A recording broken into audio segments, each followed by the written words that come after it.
Good evening, everyone. My name is Fadi Salami. I'm going to moderate this session today, and thank you very much for coming. And we would like to welcome Mr. Ayman al-Safadi, Deputy Prime Minister of Jordan and Foreign Minister. Thank you very much, Mr. Ayman, for your attendance today. Thank you so much. I'm going to borrow a few sentences from the notice that we have distributed to our journalists to introduce Mr. Ayman and the importance of Jordan in the among the Arab countries. If any country can be said to be at the heart of the action in the Middle East, it is Jordan, which borders Israel, Lebanon, Syria, Palestine, Iraq, Saudi Arabia, and Egypt. It has tried to remain above the turmoil of the Middle East politics and war, but is never far away from the problems of the region. It has tried to act as a peacemaker in various disputes, partly to avoid being dragged into the same disputes. Today, we're going to hear from Mr. Ayman about his visit to Japan and about the policies of Jordan and maybe the current situation and the future of the Middle East. Mr. Ayman, thank you so much. Would you please also start by maybe telling us why you came to Japan? What's the importance of the relationships between Japan and Jordan? Please. Thank you so much, sir. It's a pleasure to be here, and thank you for the opportunity. I'm in Japan on an official visit to conduct the third round of strategic dialogue between our two countries. I did that yesterday with my counterpart, the foreign minister. Also had the pleasure of meeting with the Prime Minister, Speaker of the House, Minister of the Economy, Minister of Digital Reform, and many other officials on ways to advance cooperation between Jordan and Japan. Next year will mark 70 years of diplomatic ties between our two countries. Those 70 years have witnessed tremendous cooperation in various fields. The past few years in particular have seen us take our relation to new horizon in terms of bilateral cooperation, but also in terms of coordination vis-a-vis regional situation and global issues. The strategic dialogue we had yesterday was thorough, was deep, was comprehensive, and was practical. We were able to identify new areas of cooperation that both governments and private sectors in both countries can work on. Japan has been a key supporter of Jordan, developing our economic process, investing in key vital sectors like energy and water. We are grateful with that support. We tremendously value the partnership that we've been able to develop over the years. Yesterday, we looked at new areas of cooperation in the energy sector, water sector, tourism, hospitality, trade, education, culture, and others. We are also looking at creating conditions conducive to more business-to-business engagement. Jordan is in the middle of major economic reforms that would put our economy in a more sustainable path towards growth, but will also improve the investment environment and render it more competitive. So we're hoping that Japanese businesses would see opportunities in that environment. And as my dear colleague said, we're in the middle of the region, and that does not make us only at the receiving end of every crisis, but also give us a strategic position to be a hub for trade and investment and industry, capitalizing on our manpower that is very educated and very talented, and we see opportunities here for Japanese businesses to come and work in Jordan, but not with a view to serving the Jordanian market only, but to expand and branch out from Jordan into the neighborhood, Iraq, and Syria, hopefully in the future, and other places, and also to benefit from trade agreements that we have with major markets like the US, Canada, Europe, and Africa. So in short, this is part of the continued consultation coordination between the two countries on building on the strategic partnership, moving forward with our cooperation. And as I said, we value highly the assistance that Japan continues to provide to Jordan and to refugees, both Syrian refugees and to Palestinian refugees through UNRWA. His Majesty the King will be visiting Japan next month, and the talks that I and my colleague, the Minister of Planning, had here are in preparations for the engagements that His Majesty would have in the country. So this is a country that we value and whose role in the region we encourage, and we are also in coordination on how do we contribute to addressing regional challenges and create an environment of peace, stability, security, and prosperity in the region. Thank you very much, Mr. Ayman. Dear colleagues, as usual, please, if any of you has a question, please raise your hand, and when putting your question, please say your name and your affiliation. I'd like to open the floor now for questions. Anyone has a question? Can I start then with one question, please, to Mr. Ayman? We have seen the Japanese foreign policy has been changing during the past few years. Of course, after the assassination of late Prime Minister Abe, some say that Japan is going forward or inwards in matters of its foreign policy. But we see now Japan has changed its military strategy just last year, and they are looking forward to maybe have more aggressive role, not only in this region, but maybe in the world. How do you evaluate the Japanese foreign policy? Well, I mean, it's not for me to speak on Japanese foreign policy. What I can say is that we've been very actively engaged with Japan. Historically, we continue to be engaged. We welcome Japanese positions towards the region and the challenges that we have. We value Japan's support for the two-state solution as a path to solving the Palestinian-Israeli conflict.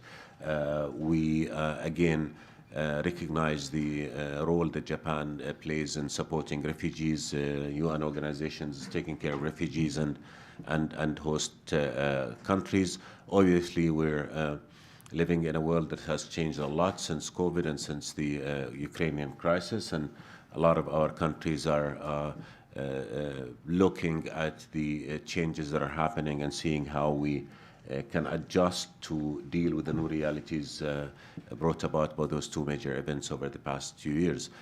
So we remain highly engaged with Japan, and Japan has also engaged in efforts in regional development and efforts to contribute to peace and stability in the region through economic empowerment, through political engagement with all parties. For instance, with the Palestinian-Israeli conflict, there's been a Japanese initiative to what's called the Peace Corridor that aims at supporting the Palestinian economy and creating opportunities for more growth and more interdependence and more economic impact, with a view to helping in the political effort that's being made to solve the conflict. So this is a different time globally, and I think all of us are looking at how we can adjust with a view to serving better interests, better our interests, and connect in regional or global mechanisms of cooperation, because it is clear now that we have to work together to address many of the common challenges that we see, ranging from climate to energy to food crisis, food security.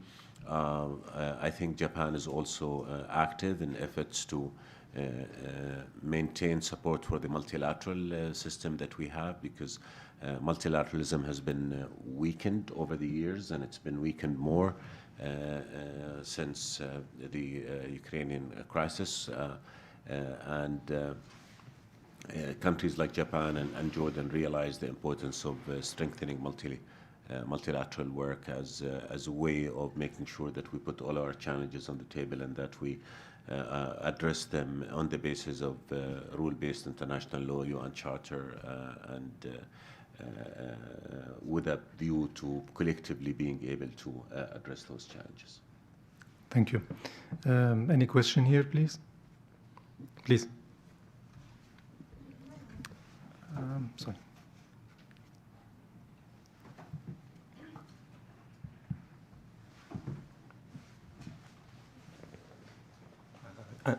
Thank you for doing this. This is Watanabe from GG Press. My question about Palestinian issues. So Jordan hosted the Israeli-Palestinian talks last month to restore the calm. But unfortunately, so the spiral of violence has not stopped. So what is the next step for this process? And do you plan to hold such kind of meetings regularly? Or thank you. Thank you so much for the question. As you pointed out, the situation in the occupied Palestinian territory is extremely alarming. We see violence erupting. We see people losing hope in the viability of the peace process as a result of the complete absence of any real effort to bring about a solution to this conflict. So we've been warning against the impact of the almost complete stalling of any meaningful peace effort. We've been trying extremely hard to create a political horizon, get the parties back to the table with a view to moving towards just and lasting peace that can only be achieved on the basis of the two-state solution that would result in the establishment of independent, viable, sovereign Palestinian state with occupied Jerusalem as capital on June 4, 1967, living in peace and security side by side Israel. Unfortunately, as I said, the atmosphere now is extremely dangerous as unilateral measures that increase tension, that undermine the viability of the two-state solution continue to take place. We've urged an end to those unilateral measures and a return to negotiation towards the two-state solution.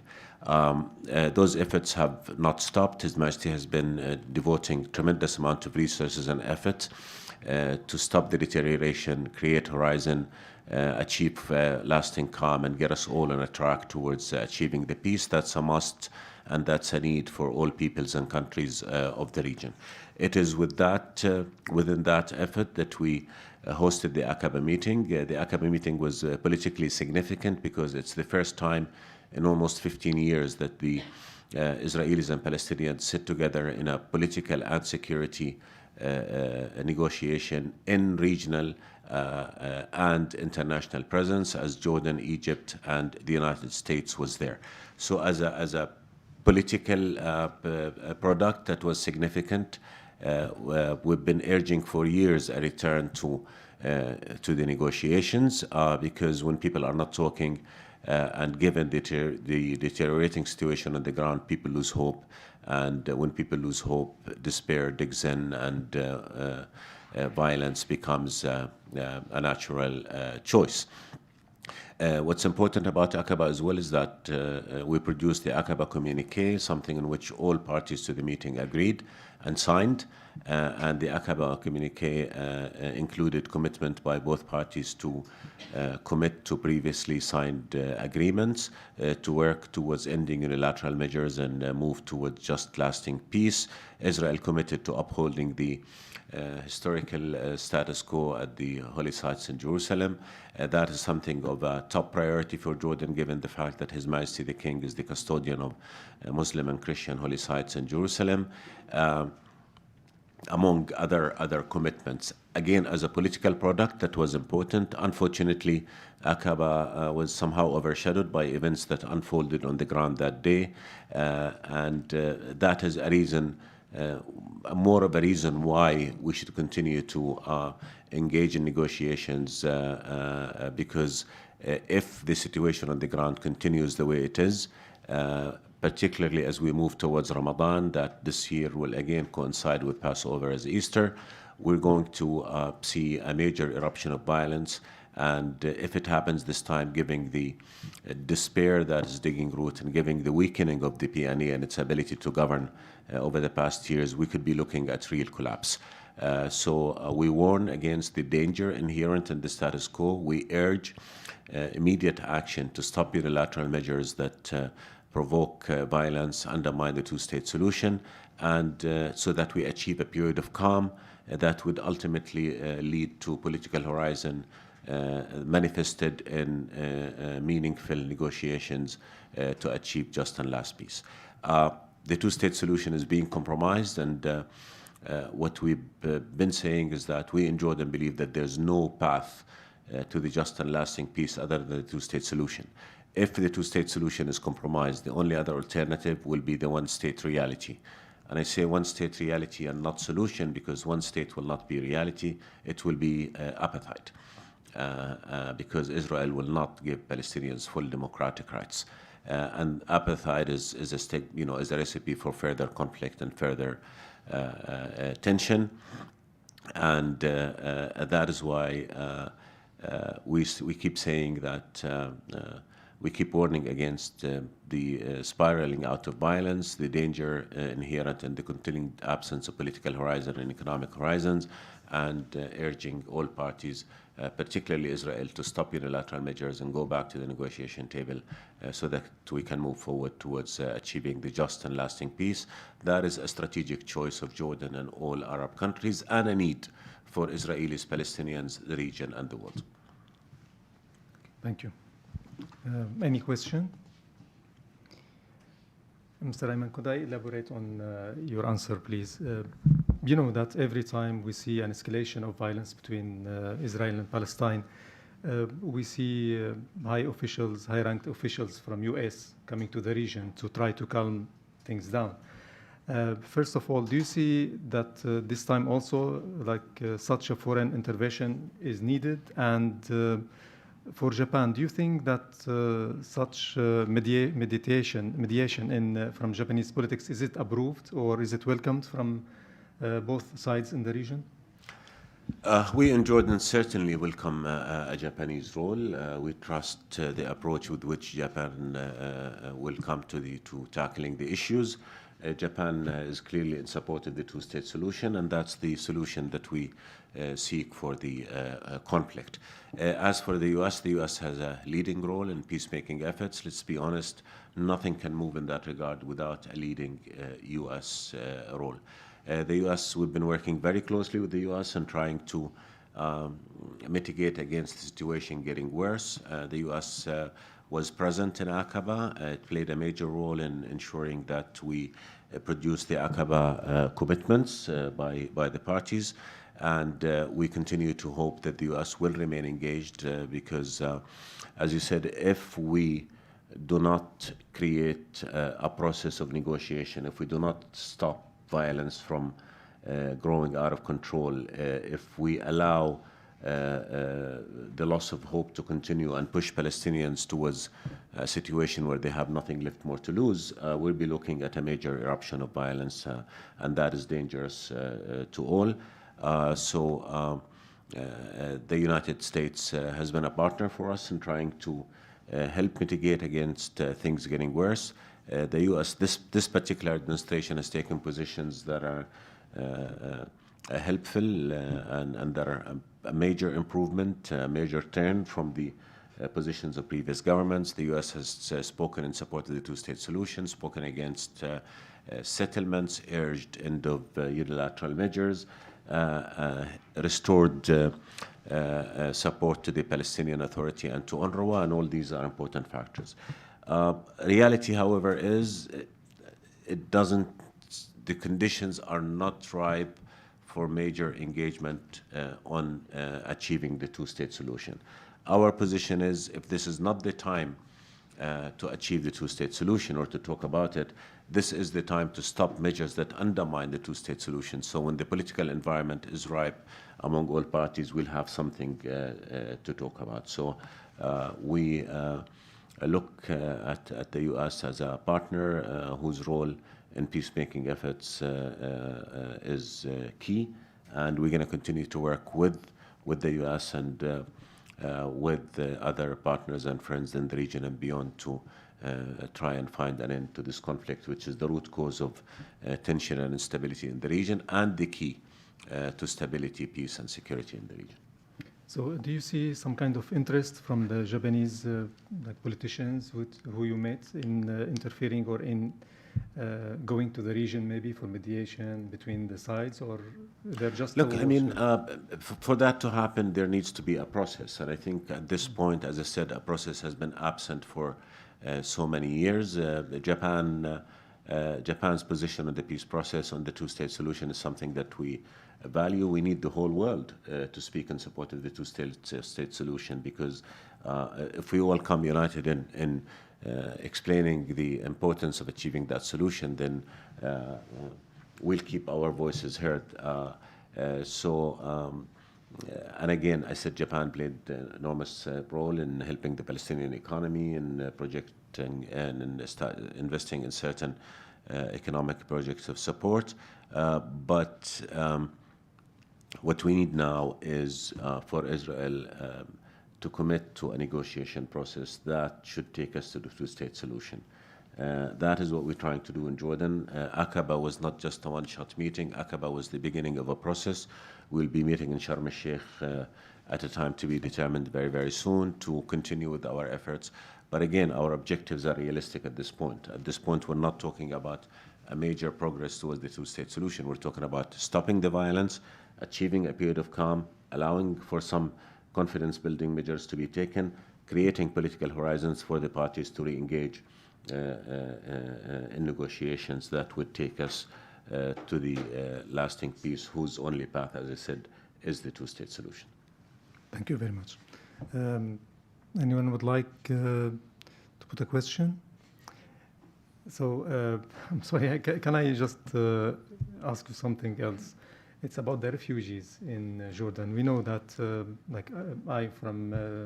as I am from Syria, we know that Jordan is a main destination for refugees since the Syrian crisis started almost 10 years ago, no, 12 years ago almost.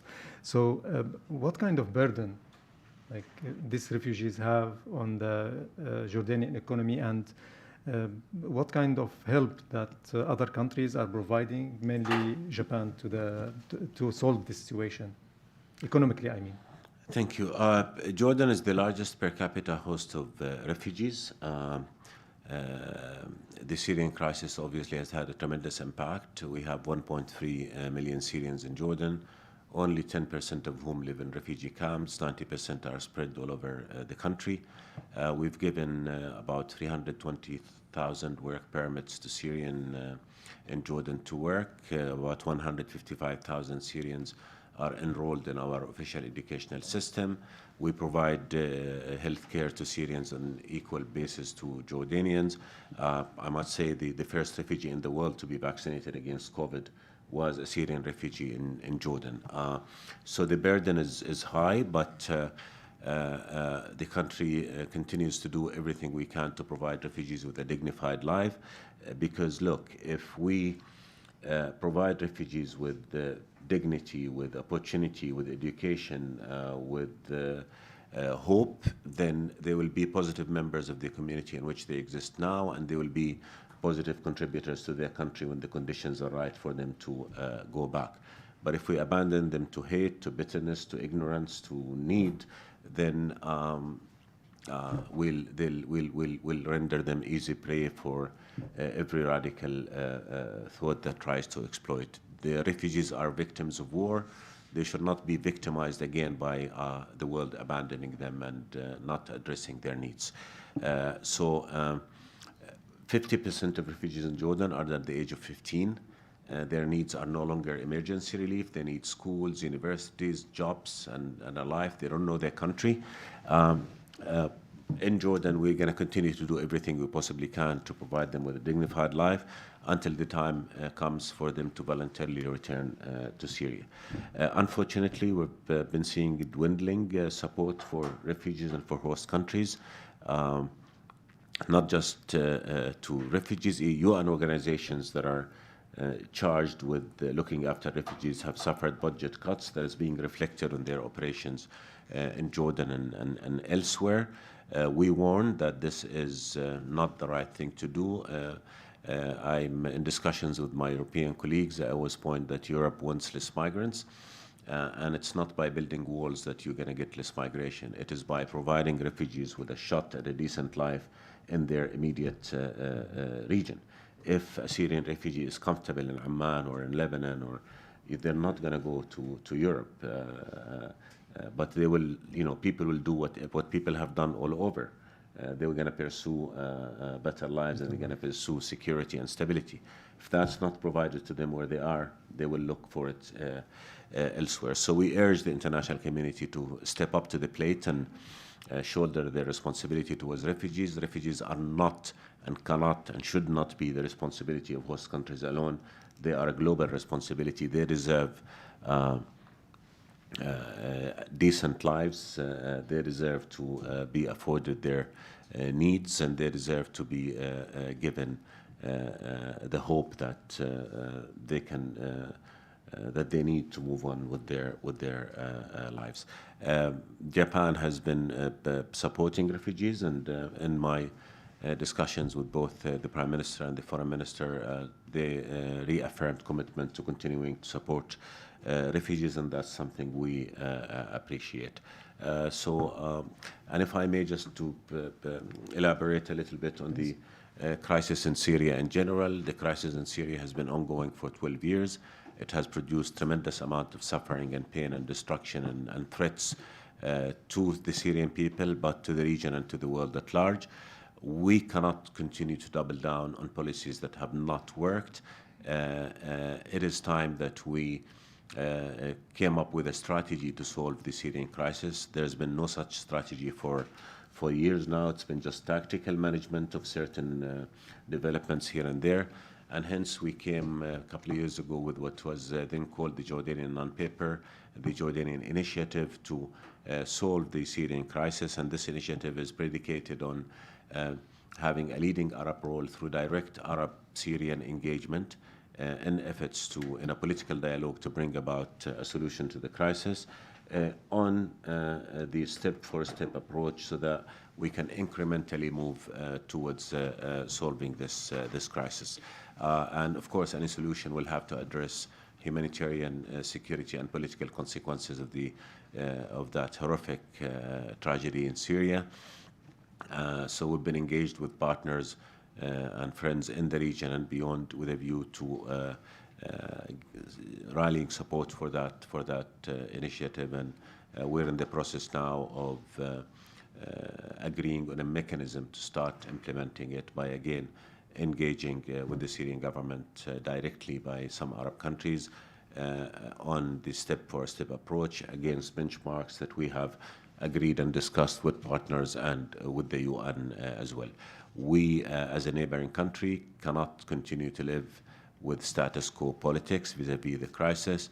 The status quo is only producing more suffering and more threats and more instability, and that has got to stop. And we're going to continue with our efforts in Jordan to try and bring about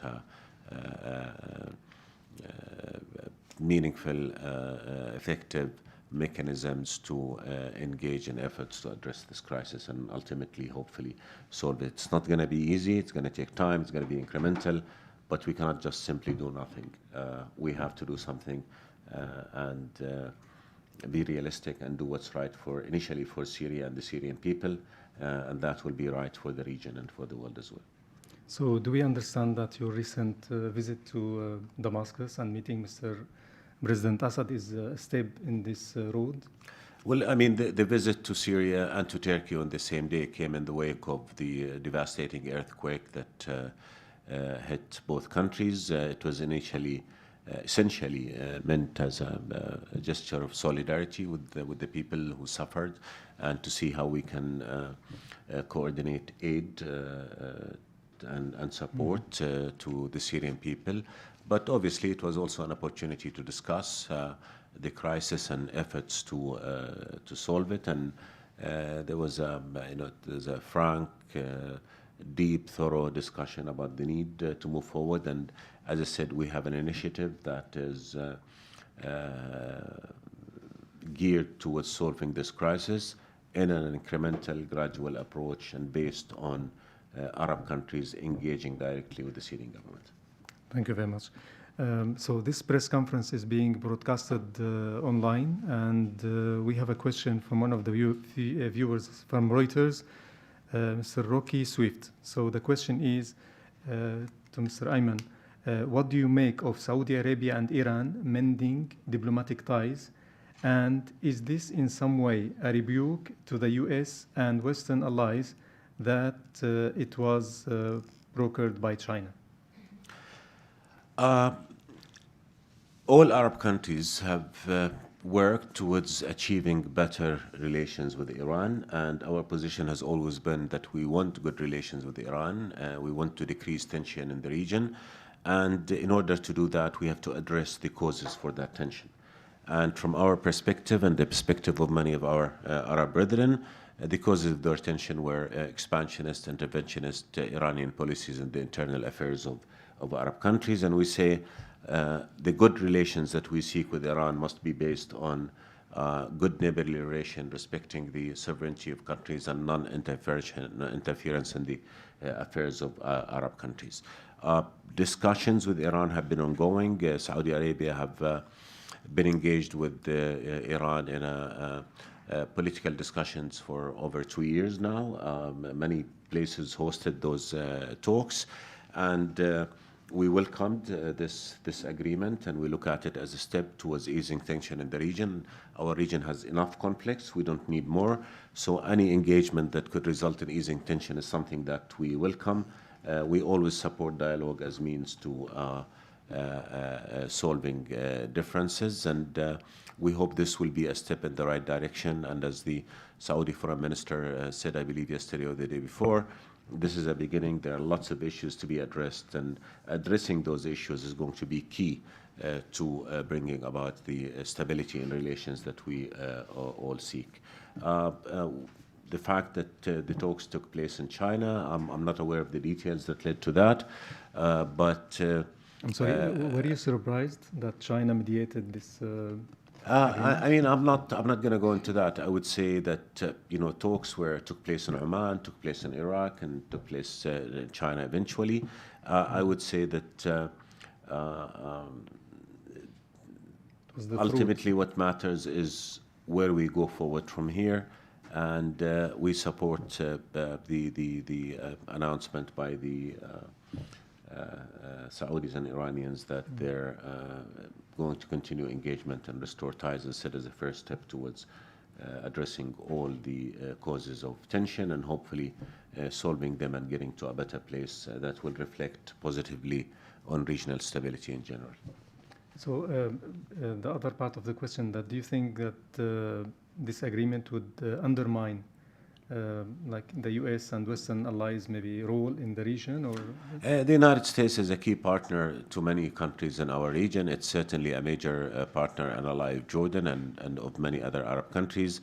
That relationship and that partnership continues to exist. It's solid.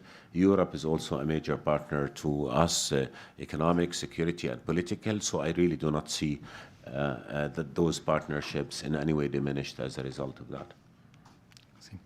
Okay, any question from the audience? Mr. Ayman, sorry, please. I was just going to extend the question of the Reuters, which is an interesting one. Listening carefully. I'm sorry, your name? Oh, sorry, my name is Kurai, and I'm working as an advisor for Political International. My question is very short. Okay. And I was going to ask you, Mr. Safadi, based on what we have discussed, crisis, security, food security, instability, talking as well about what China has resumed as a ties between those two countries. Do you support today the China Global Security Initiative? How do you look at it? As I know, that it was a discussion and a very serious issue between China and Saudi at the time. Last year, when the visit of in November 2022 in Saudi. How do you look at this global security initiative overall, not only on these ties, which is not the topic of today, but basically on all the instability of the GCC countries, which we are talking about right now? Thank you. So without going to details, I mean, China is also a major economic partner for the region, for the Gulf region in particular. It has a lot of economic and trade relationship. China is a major importer of Gulf oil, so that relationship is going to continue to be there, and it's not this and that. I mean, countries have a diversity of relations that vary from one country to the other, depending on needs, depending on the amount and the nature of the engagements that they have with each other. So, as I said, the U.S. is a major alliance partner for us in Jordan, in the region as well. So is Europe, and China is also a partner for many of us in terms of economic relations and others. And I do not see now any sea change in the dynamic of the region's international relations, if that addresses your question. I think there are new dynamics emerging out of COVID, the Russian-Ukraine war, and all of us are assessing and seeing how we can adjust to better serve our interests and better serve our objectives, whether economic security or political. By the end of the day, I think to achieve security, global security, we have to uphold the international rule-based order, to uphold the United Nations Charter, to respect the principle of inadmissibility of acquisition of land by force, to employ dialogue as means to address differences, to increase multilateralism and making sure that we have multilateral organizations that provide forums for addressing all those challenges, and solve conflicts that have been ongoing and that have been causing so much pain and so much suffering and so much deterioration in our region and beyond. In the Middle East, I think we have more than our fair share of conflicts, from the Palestinian-Israeli issue to Syria, to Yemen, to Libya, to the crises that we saw in Iraq before the country was able to defeat Daesh and start rebuilding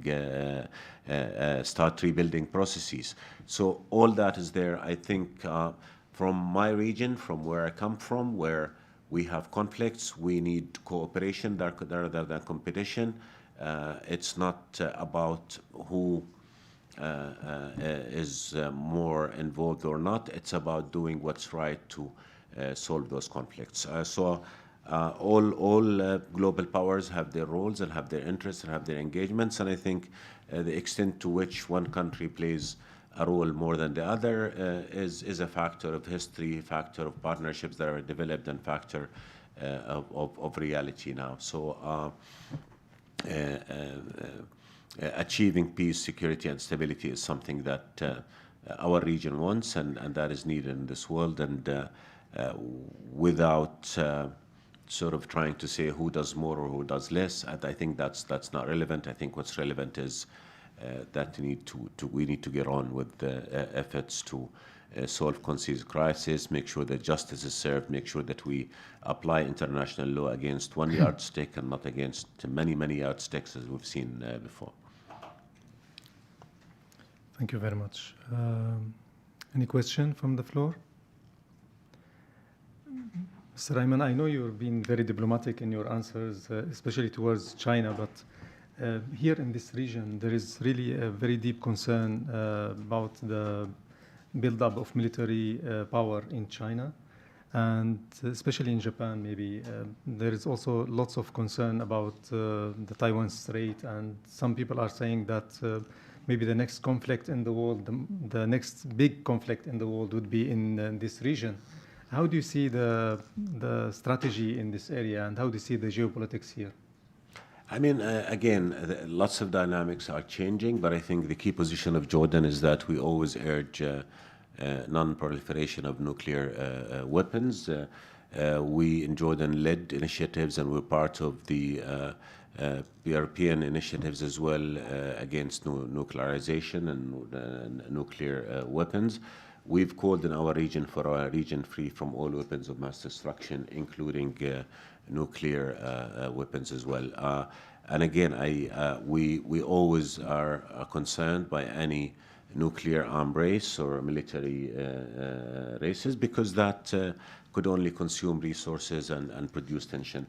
We believe that the stability and security of the Indo-Pacific is also key to global security and stability, and we see tensions that arise, and we support all initiatives that are aimed at reducing this tension and making sure that relations within the region are, like we do for our region, are based on respecting the sovereignty, integrity of other nations, and non-interference in the internal affairs of others, and not posing a threat to legitimate concerns of any other countries in the region.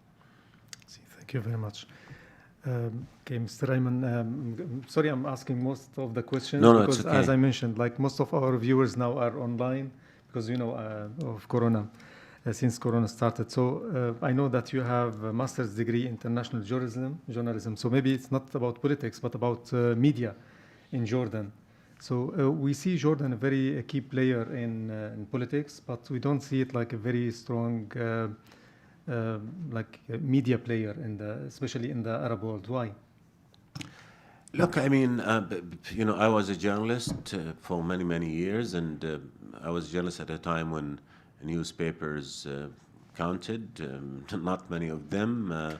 Now you have new media developing, and media has become a very expensive business. TV stations and others take a lot of money, so we do not have global media organizations. It's a function of economics and policy. We do have our own media geared towards Jordan. Our policies in Jordan are, as you said, we play an active role in our efforts to bring about peace and stability to our region and solve the conflict. But the media industry is a growing industry. It's an industry that is also witnessing tremendous changes in terms of the tools it used to employ. We welcome investment in media in Jordan. We have a free environment for debate and for discussion. But as I said, I mean, we do not have, we do not have government-owned media that addresses the world, and we don't believe in that really, because we believe that media is something for the private sector to engage in, and we see a lot of changes in the media industry at this point. I see. You have been to the club maybe for the first time here in the Foreign Correspondent Club in Japan? Yeah, no, this is my first time, yes. Your first time. How do you see like the influence of international media on maybe mainly the interest of international media in what's happening in the region? Because, you know, especially the Israeli-Palestinian conflict has been going on for so many years. And do you see like people are still interested in knowing about what's happening in our region, or it's like becoming boring information for them? Again, I'm not a media analyst, so I wouldn't venture into giving any opinion into that. I would say that the region, the Middle East, has been key to global peace and stability, whether economically, from a security perspective, political perspective as well, and obviously there remained interest in the region because of the impact of what happens in the region on the outside world. When we, you know, the Palestinian-Israeli conflict has affected, you know, global, has attracted global attention historically. The Syrian crisis had reverberations in Europe and where, not just in terms of refugees, but also in terms of terrorist groups that emerged, like, you know, the terrorist groups that had emerged earlier in Iraq. So the region is key to global peace and security, and therefore interests in it remain. Now, the level of interest shifts from time to time depending on the level of crisis that we have or level of progress that we have. Okay, thank you so much. I think we have... Actually, we don't have any more questions, so we'd like to conclude this press conference. And thank you very much, thank you, sir, Deputy Prime Minister and Foreign Minister, Mr. Ayman, for honoring us with your visit. We have learned, I'm sure, like many people, learned a lot about the Middle East and the role of Jordan in the area. Thank you, sir. So at the end of this, we'd like also to present you with a one-year membership in our club. We hope that you come here again. And thank you so much. Thank you so much. Honored to be here, and thank you for your time. Thank you.